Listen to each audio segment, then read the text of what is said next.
Kim Possibles in the house. Hey, Pastor Thad, thank you for getting us started well this morning. Amen. Kim Possibles in the house, Pastor Will. I saw you and Elder Lewis scoping. Hey, Deacon Des. I saw y'all scoping. I was getting ready to bust in and say, get up off of there because I'm on my way. Pastor Apostle is on the Periscope. So all my proteges got to move to the side. Hey, Brother Kareem. Amen. Bless you, Angel. Bless. Good afternoon, Elder Polly. Earth Pearl.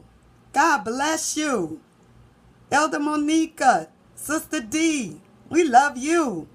Love y'all so much. Hey, J. Kwana Music 19. That's what I'm talking about. All my children in the house. All the Kim Possibles in the house. Wave your hands in the air. Wave them like you just don't care. And say, I'm a Kim Possible. Thank you, Deacon Pat. You're the best. Thank you, Elder Virginia. Come on, y'all. Slide to the right. Slide up. Slide down. Whatever you're supposed to do. Invite some followers. I'm almost to 600. I'm about to make it to 600 followers this week. I'm about to make it to 250,000 hearts. I need hearts. Thank you. Thank you. Thank you for inviting people. Kim Possible's on the move. Yes. All right.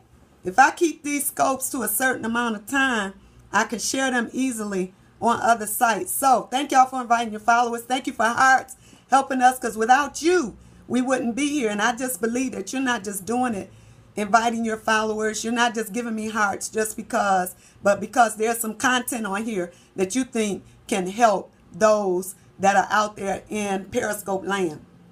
How do you send hearts? Good question, Angel Bless. To the right of your screen, just tap, tap, tap your screen. I'm sorry. I flipped my camera, tapping my screen. Just tap your screen to the lower right and you'll see hearts begin to come up. There you go. There you go. And the color of hearts represent the color that's on your picture. So I know who's giving me hearts. So let me get started right here. Y'all know I can't get off of this thing dealing with pregnancy expectation using the analogy of natural pregnancy compared to, hey, Nails by Nissy, and compared to the divine purpose, the destiny that's on the inside of you trying to come out. The divine destiny and purpose inside of you that you're trying to push out so that you can live with purpose and not just live haphazardly. And this topic is not just for women, it is for men as well, because all of us have divine destiny and divine purpose that's on the inside of us, but the enemy tries to make us think that we're empty and that we're lacking divine purpose and destiny. But I am a destiny coach. I am a destiny leadership. That is what I do. I can take, and again, this person in Morgan City, Louisiana, that thought they were getting smart and thought they were talking about or saying negative something about our ministry. And what they said that they didn't like about us was that we take people who are nobody and make somebody out of them. Pastor Thad ought to lift his hands and say that. Amen. They said, because listen, Pastor Thad, who y'all see is on this scope, him and his wife, co-pastor Janine Escort, we started a church 13 years ago and put them in as pastors. But when they came to our church, they were this little quiet, little subtle people, couple that they called the Little Escorts. Pastor Thad, I don't even think you was going to church, Pastor Thad. You had got disillusioned with ministry and had moved and got in your house and wouldn't come out. And Pastor Janine began to come to our ministry, amen, to our ministry and ask us to pray for her husband that he would come out. That's Pastor Thad, and I got Pastor Thaddeus Douglas on here.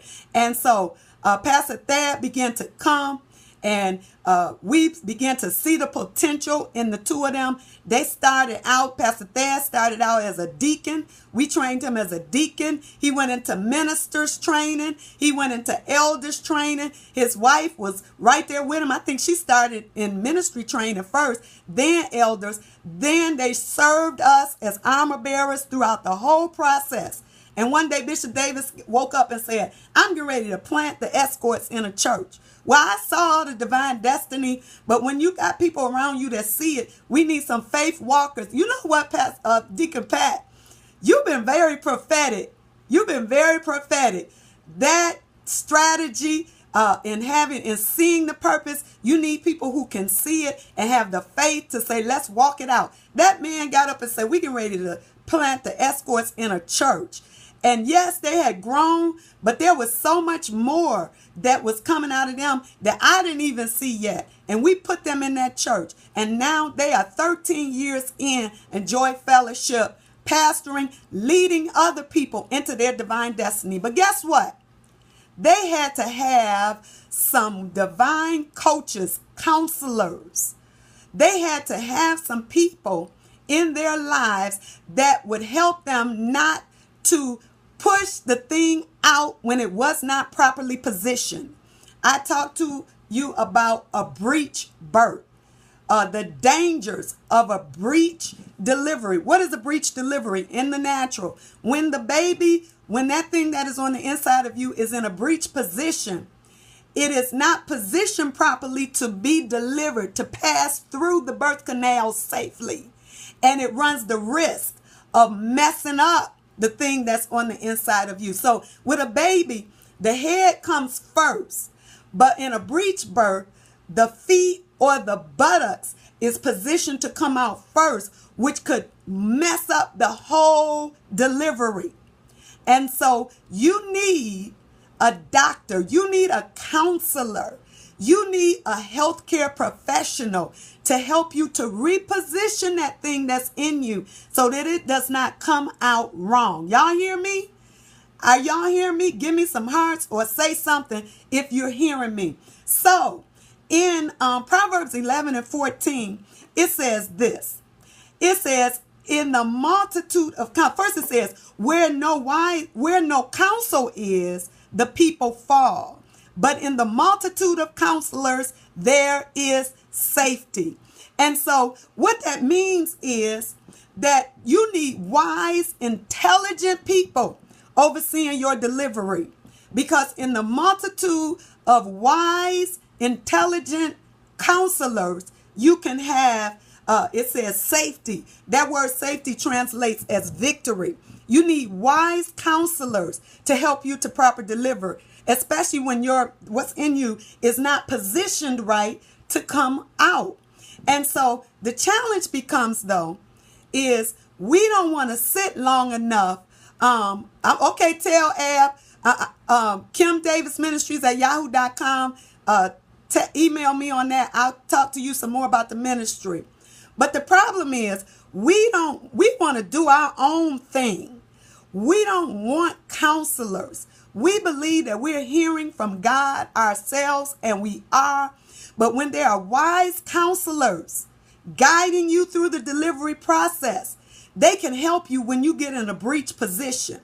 Thank you, Sister Tara. They can help you. I'm helping you, Deacon Daz. I'm helping you, Pastor Will. Thank y'all for entrusting us as being a counselor in your life with some wisdom that can help you to deliver. We got too many people who are having these bastard deliveries and delivering things that they have no father, they have no mother, they have no overseer. That's why I haven't seen your post post, Pastor Will, but I don't know. It says something about don't leave your church. That's why you got to be careful leaving your church. You got to be careful leaving your mentor, because your mentor has been walking through you since you conceived.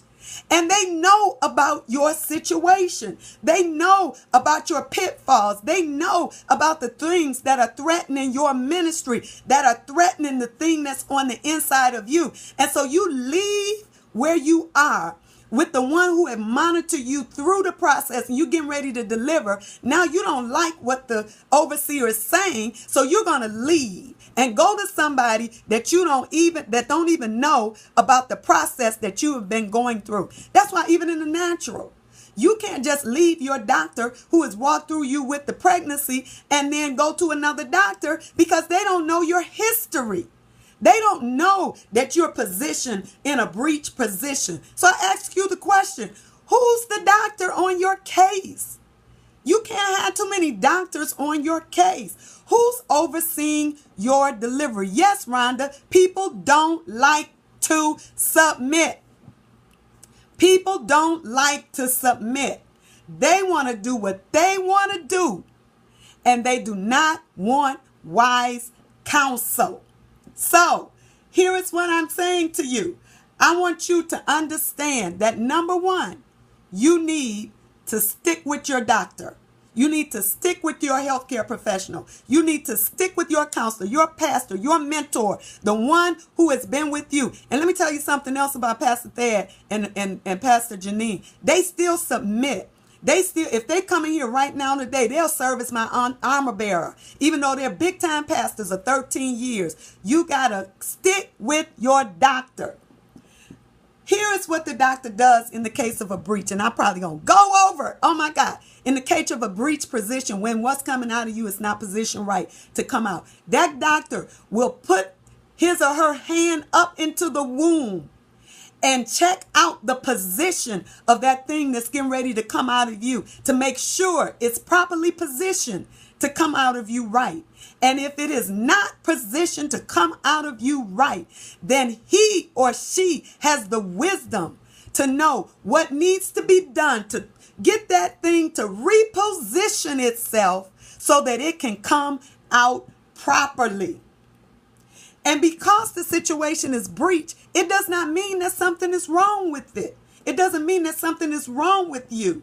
Here is one thing that I found in the natural, that in the process of the doctor getting in there, he might even have to take x-rays and ultrasounds and things to find out exactly where that thing is positioned so that it can do the proper thing in assessing how to get it out. One thing it said that the person has to do is relax. They have to relax the womb. Don't be so stressed out and in a hurry to get the thing out. Allow the doctor to assess the situation and determine what's the right exit for that thing that's on the inside of you. I ain't seeing enough hearts. Come on here. I know I'm bossy. Tap the right of the screen so we can make that $1 million club. Yes, relax. Take a deep breath. You got a counselor right here that's getting ready to tell you what's the right way to get that thing out of you. And so when the doctor assesses the situation, he will make an analysis. He will make a recommendation. Should we allow the baby to come through the birth canal, or do we need to use some other means? Is it safe for the baby to go through the birth canal, or should we perform another means? Should we perform a C-section? What is it that we need to do once we reach in, make an assessment, and determine how the baby should come out? How the baby should come out. So number one, understanding this. Who is overseeing your delivery? That's my question. Number two, your doctor will assess the position and determine the direction that should be taken to get that thing out of you. And the next thing is, there may be a few options, but your doctor knows best. Don't go running off somewhere else, trying to find somebody that's saying and doing what you want to hear, that's telling you, oh, just push it out. You got it. You the one got to carry. You the one got to deliver this. Trust your counselor. Trust your counselor. Don't get stressed out because that thing in you might not be properly positioned to get out. It's in a breech position, but your doctor knows.